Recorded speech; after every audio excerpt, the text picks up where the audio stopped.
চাপা আজও তোর মাছ ভাজা তুলে রাখতে ভুলে গিয়েছে। সব মাছ ঝাল দিয়ে করে ফেলেছে। একটু কষ্ট করে খেয়ে নে বাবা। এতদিন তো আমার মাছ ভাজা তুলে রাখার দায়িত্ব বড় বৌদির ছিল, চাপার নয়।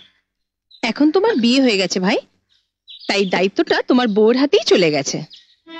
বড় বৌদি, আমার বিয়ে হয়েছে তো প্রায় 1 বছর, তা আমার বউয়ের হাতেই মাছ ভাজা তুলে রাখার দায়িত্বটা গেল কি করে? ও নিশ্চয় দায়িত্বটা নিজের থেকে নেয়নি। তাছাড়া মা যেদিন থেকে রান্না করার দায়িত্ব তোমাকে দিয়েছে, তুমি জানো যে কে কি খায়, কে কি খেতে ভালোবাসে। চঞ্চল, আর তো কথা বলার কি আছে? ঠিক আছে, কাল থেকে জয়া তোর জন্য মাছ ভাজা তুলে রাখবে। সে নিয়ে কোনো কথা হবে না তো? না, হবে না। কারণ বিয়ে দেওয়া হয় সেই জন্যই যাতে স্ত্রী এসে স্বামীর সবকিছু খেয়াল রাখে। তাতে একান্নবর্তী সংসারে অশান্তি বাড়ে দাদা। তখন স্ত্রীরা শুধু নিজেদের স্বামীর কথাই ভাবে, অন্য কারো কথা ভাবে না।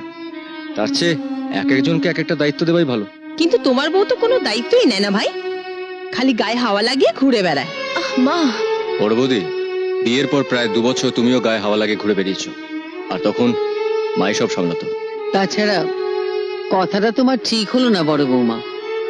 রাতে রান্নার পাটটা তো জয়াই সামলায়। চাপার হাতে হাতে এটা ওটা এগিয়ে দেয়, সেটাকে সামলানো বলে না মা? আর তোমরা বুঝি সকালের রান্না নিজেরাই করো? চঞ্চল, তুই আজ হঠাৎ অনেক কথা বলে ফেললি। নতুন বউয়ের সামনে দাদা বৌদিকে অপমান করছিস। তোর ব্যাপারটা কি বলতো? কারণ নতুন বউয়ের সামনে আমাদের ভাই ভাই তফাৎটা আজকাল খুব বেশি প্রকট হয়ে উঠছে মেজদা। আর জয়ের সামনে আমি খুব ছোট হয়ে যাচ্ছি। আমার রোজগার কম, আমি সংসারে কম টাকা দিই, তাই আমার দামও কম, সেটাও জয়া বুঝতে পারছে। এতে আমার সম্মানটা থাকছে কোথায়?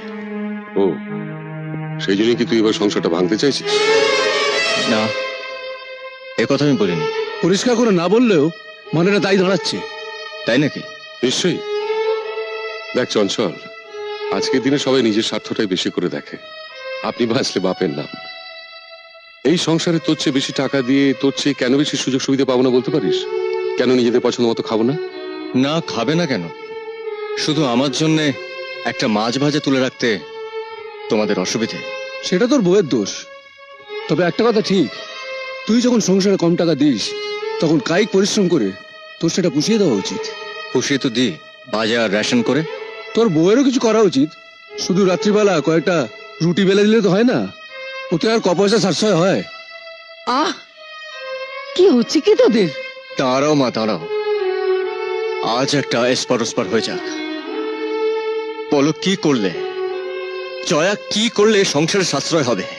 জয়ার উচিত চাপাকে ছাড়িয়ে দিয়ে পুরো রান্নার কাজটা নিজের হাতে নেওয়া, তাহলে চাপার মাইনেটা বাঁচবে।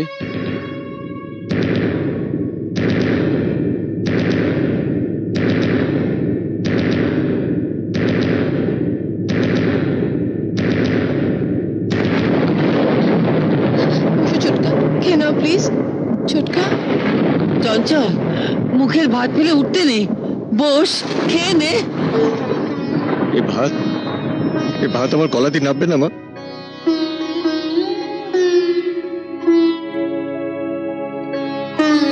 অনেকদিন ধরে অনেক কিছু আমি সহ্য করে আসছি মা, কিন্তু আর নয়। এই সংসারে বেশি টাকা দি বলে দাদা বৌদি যে সুযোগ সুবিধা পাচ্ছে সেটা তোমারও জানা দরকার মা। আমি বাজার থেকে প্রত্যেকের জন্য রোজ 2 পিস করে মাছ নিয়ে আসি, অথচ আমার আর জয়ের কপালে চোটে 1 পিস মাছ।